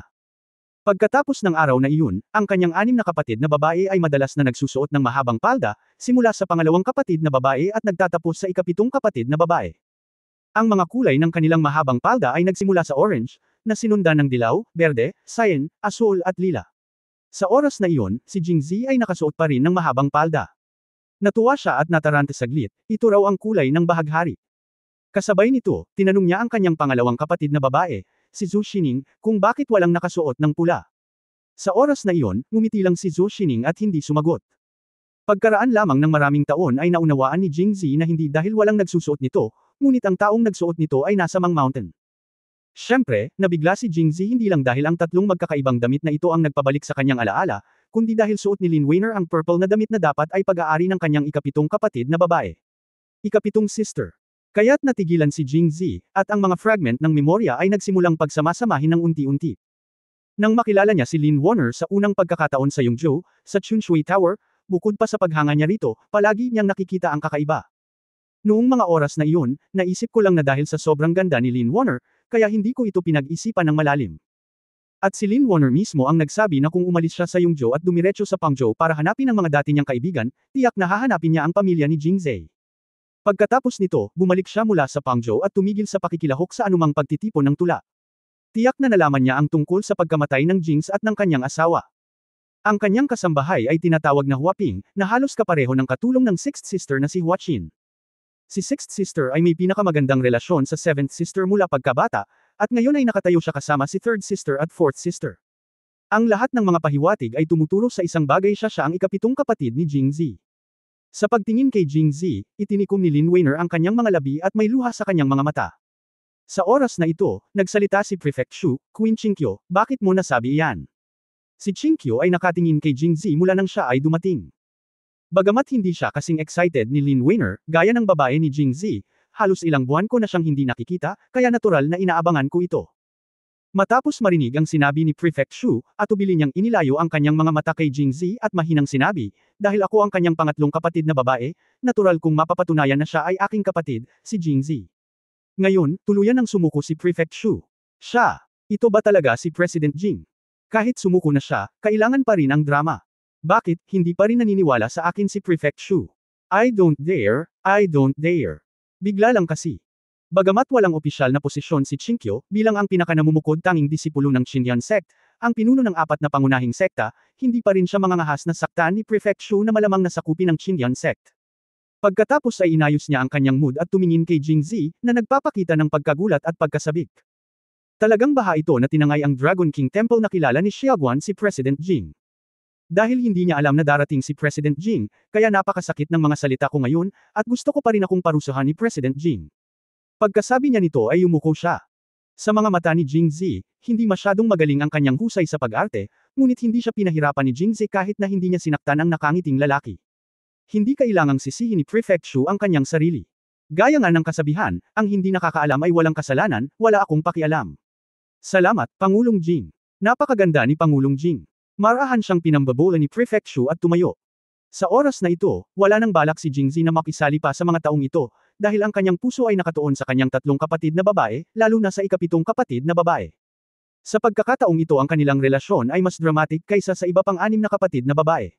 Gayunpaman, ang usapin dito ay hindi pa tapos. Matapos malaman ni Feng Mubay ang pagkakakilanlan ni Jingzi, nabigla siya sa una, ngunit mabilis niyang inayos ang sarili at tumingin kay Jingzi nang may malungkot na tingin. Ito ay naiintindihan din. Si Lin Qingshan, ang orihinal na pinuno ng Qingcheng sect, ay may kaugnayan sa pamilyang Feng, at si Lin Qingshan ay namatay sa hindi kilalang mga pangyayari sa Jingxi. May mga chismis sa mundo na pinatay siya ni Jingzi. Hindi nagustuhan ni Feng Mubay si Jingzi, na may katuturan. Matapos sumulyap ni Feng Mubay kay Jingzi ng ilang beses, lumingon siya para tingnan si Lin Weiner. Lalo siyang naiinggit kay Jingzi dahil si Lin Weiner ay nakatingin kay Jingzi nang may pagmamahal sa mga mata nito simula nang pumasok siya sa Peach Blossom Temple at hindi kailanman lumingon. Miss Lin, narinig ko lang kay Huaping na hindi ka pupunta. Lumingon si Lin Weiner at sumulyap sa kanya, at mahinang nagsabi, nakita ko ang aking ika-4 na kapatid na babae na dumating at ayaw kong lumabas, ngunit narinig ko. Pagkatapos sabihin ito, ang mga mata ni Lin Weiner ay lumipat muli kay Jingzi, at magiliw niyang sinabi, ang aking nakababatang kapatid na lalaki nang dumating siya sa Jiangling, makatuwiran na dapat niya akong bisitahin, ngunit bilang isang kapatid na babae, hindi ako nakatiis, kaya wala akong pagpipilian kundi ang pumunta at makita siya. Ikapitong kapatid na babae. Yun lang sabi ni Jing. Alam ni Z na pinagtatakpan siya ni Lin Warner, at sinisi si Jiang Ling na hindi agad naisip ang bisitahin siya pagdating niya, ngunit sa halip ay pumunta siya para lumahok sa pulong ng tula. Gayunpaman, masyadong hindi makatarungan si Jing Z. Nag-aalala siya na mangyayari ito, kaya pagkatapos niyang makilala ang ika-6 na kapatid na si Zhou Ziqiong, nagtanong siya tungkol sa sitwasyon ng ikapitong kapatid na babae, ngunit nanatiling tahimik si Zhou Ziqiong. Pagkatapos mag-isip tungkol dito, sinabi niya, ikapitong kapatid na babae. Hindi ko alam na ang ikapitong kapatid na babae ay nasa Jiangling. Tinanong ko noon ang ika-6 na kapatid na babae sa Roshao, ngunit hindi sinabi sa akin ng ika-6 na kapatid na babae. At hindi man lang sinabi sa akin ng ika-4 na kapatid noong hinanap kanya. Unang sinabi sa akin ni Jing Z. Tinapon ang palayok. Kabanata 1089 na panunuya kay laman. Sumulyap si Pi Yangtze kay Jing Z, kung hindi ko sinabi sa iyo, paano malalaman ng iyong ikapitong kapatid na babae na darating ka? Halatang hindi ka nagtanong, kung hindi, sinabi ko sa iyo. Anong uri ng tao si Pi Yangtze? Paano niya sisisihin si Jing Z nang walang dahilan? At saka, kahit sa kanya ang kalderong ito, hindi pwedeng sa kanya lang. Hindi ba't hindi sinabi sa kanya noon ng pangalawang kapatid na babae, pangatlong kapatid na babae, panglimang kapatid na babae, at pang-6 na kapatid na babae? Kaya kung talagang hinati ang palayok, walang kapatid na babae o babae ang magiging inosente, kaya mabilis na itinapon ni Pi Yangtze ang palayok. Well, tama ang pang-4 na kapatid na babae. Gaano ka nakatagal nakalabas ng Pangzhou? Kung talagang sinadya mo, paanong hindi mo ito malalaman? Alam ko, ayaw mo lang sa puso mo. Ibinuka ni Jing Z ang kanyang bibig, malapit nang umiyak. Walang luha. Siyempre, ang pinaka-hindi komportable sa oras na ito ay hindi siya, ngunit si Feng Mubay, na nanonood kay Lin Weiner na nanliligaw sa kanya. Bilang unang general ni Lin Weiner, si Feng Mubay ay naging mas matapang habang siya ay lumaban, at tila may masokistang ugali. Ang mas kahabag-habag na si Lin Warner ay natalo at ang mas maraming beses na siya ay natalo, mas nahuhulog ang loob niya kay Lin Warner. Gayunpaman, si Lin Warner ay hindi naging malamig sa kanya. Nagtataka si Feng Mubay sa oras na iyon, dahil ba hindi pa niya natalo si Lin Weiner, kaya hindi niya ito pinansin. Matapos magkaroon ng ideyang ito, nagsumikap si Feng Mubay na magsanay ng tula, at habang hindi dumadalo si Lin Warner sa pulong ng tula, naisipan niyang mag-isip ng isang peach blossom na tula, iniisip na tiyak na mananalo siya laban kay Lin Warner. Sa hindi inaasahang pagkakataon, tumigil sa pagsasalita si Lin Warner sa kalagitnaan. Sa oras na iyon, talagang malungkot at masaya siya. Malungkot na siya ay naghahanda ng napakatagal ng walang kabuluhan, ngunit masaya na ito ay makapagpapahina sa kahihiyan ni Master Xia na iwan ang kanyang kaligrapya na kayamanan. Ngunit pagkatapos ng pag-ikot at pag-ikot, sa wakas ay dumating si Lin Warner. Pakiramdam niya ay tila ito ang pinakamagandang resulta. Kahit papaano ay makukuha niya ang pagkakataong ito para talunin si Lin Warner. Gayunpaman, hindi niya akalain na liligawan ni Lin Warner ang kapatid na tinawag niya pagkarating niya. Nagalit si Feng Mubay. Kaya't siya ay tumayo at malamig na sinabi, si Miss Lin ay dumating sa tamang oras. 2 tula ng kaligrapya ang lumitaw ngayon, at hindi pa kami nakakagawa ng mga tula, kaya ito ay isang showdown sa pagitan nating dalawa. Matapos marinig ito, tumingin si Lin Warner kay Jing Z at nakangiting sinabi, masyadong nag-aalala si Master Feng. Pumunta si Warner dito ngayon at hindi nagsulat ng tula. Hindi sumusulat ng tula. Sandaling natigilan si Feng Mubay. Napangiti si Lin Warner at tumango, nakasanayan ko na ang pagsusulat ng mga tula sa loob ng maraming taon, ibig sabihin, basta sumusulat ako, dapat ako ang unang pwesto. Kung hindi ko makuha ang unang pwesto, hindi ko na ito isusulat. Sa pagkakataong ito, nararamdaman ko na kahit isulat ko ito, pagmamay-ari na ito ng iba. Natahimik sandali si Feng Mubay, pakiramdam na tila naiintindihan niya ang kahulugan ni Lin Warner. Ikanaway niya ang kanyang kamay at nakangiting sinabi, hindi kailangang maging mahinhin si Warner. Bagamat 2 beses akong nanalo ng unang pwesto sa mga patimpalak sa tula, hindi yun ang kaso. Hindi ba dahil wala si Warner baka hindi na kita matalo sa pagkakataong ito? Bahagyang ibinuka ni Lin Warner ang kanyang bibig sa pagkagulat, pagkatapos ay tumingin kay Feng Mubay at sinabing, ang taong binanggit ni Warner ay hindi ang parehong tao. Hindi si Mr. Feng. Kung si Mr. Feng lang, siguradong mananalo si Warner. Sa pagkakataong ito, hindi lang si Feng Mubay ang nagbuka ng kanyang bibig. Ibinuka lahat ng mga nanunood ang kanilang mga bibig, ngunit sa wakas ay isinara muli ang mga ito. Gusto nilang tumawa, ngunit natakot sila na baka mapahiya si Feng Mubay, kaya pinigilan nila ito. Mula sa simula hanggang sa huli, hindi pinansin ni Miss Lin mula sa manliligaw ni Dare si Feng Mubay, ngunit sa huli, naunahan pa rin siya nito. Hahaha. Ang iba ay hindi nang ahas na tumawa, ngunit hindi ibig sabihin na hindi tumawa si Jing Z. Dahil lang sa sobrang yabang ni Feng Mubay, ang ngiti ni Jing Z ay kasing yabang. Pagkatapos magsalita ni Lin Warner, naging hindi gaanong maganda ang mukha ni Feng Mubay. Nang matapos tumawa si Jing Zi, ang kanyang mukha ay naging ganap na madilim. Matagal ko nang narinig na si Pangulong Jing ay tila may ilang talento sa patula. Hindi masama ang pagkakataon ngayon. Ito rin ay nagpapahintulot sa akin at sa iba pang mga iskolar ng Jiangling na magkaroon ng mahabang karanasan at makita kung gaano kahusay ang mga talento ng Jingzhou. Si Feng Mubay ay isang matalinong tao pa rin, at tinatrato niya siya ng labis sa ilalim ng hindi kanais-nais na mga kondisyon, alam din niya kung paano manalo sa iba at bumuo ng nagkakaisang frente. Oo nga, nang sabihin niya ito, biglang napagtanto ng lahat, siya ay taga Jingzhou. Kilala siya bilang pinakamahusay na talento sa Jingzhou, ngunit umaasa lamang siya sa isang grupo ng mga armadong lalaki sa likod niya ang tula na katatapos lang isinulat ni Fatty Wei ay siya ang sumulat. Ito ay talagang mabuti, ngunit ito ay mabuti lamang. Malayo pa siya sa pagkatalo sa pinakamahusay na talento sa Jiangling. At ito ay dapat na isinulat para sa kanya ng iba, at ito lamang ang isinulat niya, kaya palihim niyang ibinigay ito kay Fatty Wei. Hindi naman siguro niya intensyon na ibunyag ang kanyang pagkatao sa simula pa lang, dahil paano niya maipanalo ang Peach Blossom sa pamamagitan lamang ng tulang ito. Ang unang lugar sa Poetry Club. Hindi na ba niya ibubunyag ang sikreto niya noon? Sa pag-iisip ng posibilidad na ito, natuwa ang lahat. Dahil ikaw si President Jing, bakit hindi mo na lang ibuka ang iyong bibig para magsulat ng mga tula? Hindi, kung tutusin, siya ang pinakatalentadong tao sa Jingzhou. President Jing, mangyaring sumulat ng isa ng mabilis, hayaan mo akong maghintay at makita ang mga tula ni Pangulong Jing tunay na talento at pagkatuto. Ang mga salita ng mga taong ito ay tila pinupuri si Jing Zi, ngunit kung pakikinggan mong mabuti, sila ay talagang mas sarcastic. Tama si Master Feng. Idiniin ni Jing Zi ang kanyang kamay upang senyales na tumahimik ang lahat, at pagkatapos ay sinabing nakangiti, makinig sa akin sa pagsusulat ng mga tula, si Master Feng ay talagang makakakuha ng mga insight. Ha! Pagkasabi nito ay natigilan ang buong audience. Nagkagulo. Si Jing Zi, sa kabilang banda, ay nanatiling kalmado sa kanyang mga salita. Bago makapag-react si Feng Mubay, lumingon siya para tingnan ang lahat, ngumiti at umiling, medyo hindi kumpleto ang sinabi mo kanina. Let me add something. Taga Jingzhou talaga ako. Ang number one talent, syempre, bukod sa number one talent sa Jingzhou, ako rin ang number one talent sa Angwo. Wow! Sa pagkakataong ito, walang makakapigil sa kanilang init ng ulo. Provocation ni Chiguoga. Nagkaroon ng commotion sa crowd. Logically speaking, kung nagsalita si Jing Zi ng napakalakas sa harap ng napakaraming iskolar ng Jiangling, ang mga taong Jiangling na seryoso sa xenophobia ay hindi dapat makayanin at isumpa. Gayunpaman, sa kabaligtaran, bagamat huni ng mga tao, talagang malakas silang nagtanong. O baka naman walang nagmura. Naramdaman ni Jing Zi na dalawa lang ang dahilan kung bakit. Una, lahat sila ay mga iskolar, at nahihiya silang ibuka ang kanilang mga bibig. Pangalawa, at ang pinakamahalagang punto ay si Jing Zi ay isang opisyal sa ikalawang baitang, ilang antas na mas matanda sa kanyang mga magulang sa Jiangling City, Prefect Shu. Ang mga iskolar na ito ay itinuturing na mga durs sa harap niya. Naglakas loob ba silang pag-alitan? Mayabang, napakayabang. May bang-ulong, at sumunod naman ang iba. Patuloy na kinukutya ni Jing Zi sila man, sinulyapan ang lahat, at sinabing may panunuya, alam mo rin na matagal na akong nandito, kaya ngayon ko lang narinig ang lahat ng totoo mong salita. Natigilan ang lahat, ngunit naramdaman nila na medyo nahihiya sila dahil napakarami nilang sinabing masama tungkol kay Jing Zi nang hindi alam na naruroon si Jing Zi.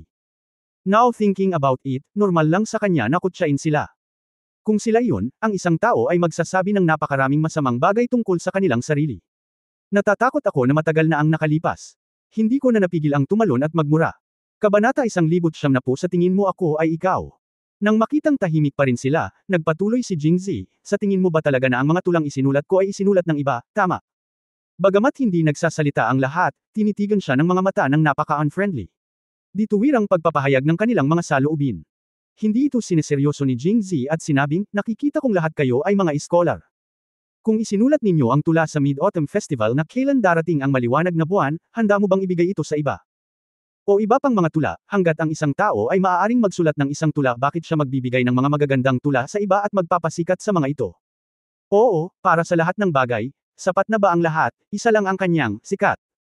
Ang mundo. Bakit kailangan mong gumawa ng damit pangkasal para sa iba?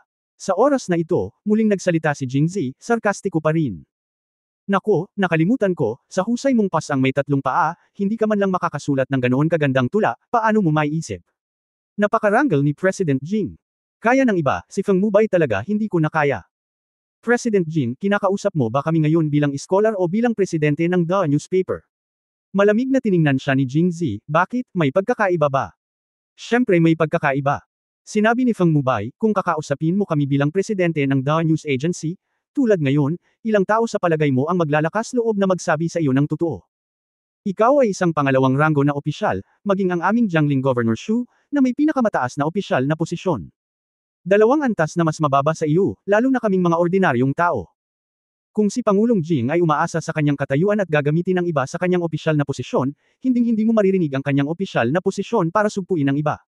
Ngumiti si Jing Zi at sinabing, okay, pagkatapos ay gagawin ko ito ngayon.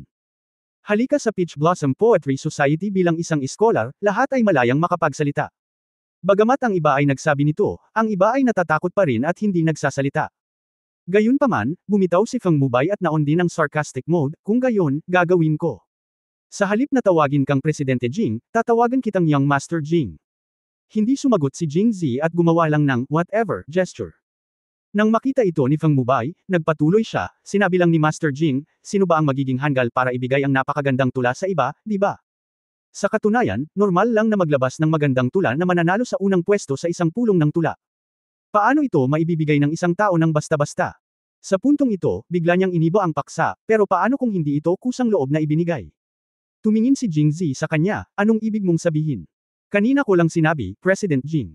Gayunpaman, bilang isang pangalawang ranggo na opisyal, ang kanyang katayuan ay napakataas. Ang mga ordinaryong tao ay hindi maglalakas loob na suwayan si Pangulong Jing. Bukod dito, narinig ko rin na si President Jing lamang ang pinapabore ng banal na pamilya. Kung ang kanyang kamahalan ay gumawa ng isang atas, huwag na lang magpadala ng tula.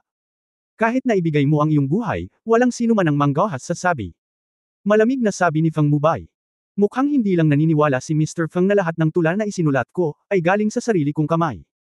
Hindi lang ako ang hindi naniniwala, lahat ng mga scholar ng Jiangling ang hindi naniniwala, dahil palagi kaming naniniwala na ang nakikita ay ang tanging paraan upang maniwala. Oo, ang nakakakita ay ang paniniwala. Sa wakas ay nagsalita na rin ang lahat ng matagal nang nanahimik. Nakangiting sabi ni Jing Zi, okay, ang pagkakita ay paniniwala, tama. Master Feng, sabihin mo sa akin, paano kita makukumbansi? Madaling sabihin yan.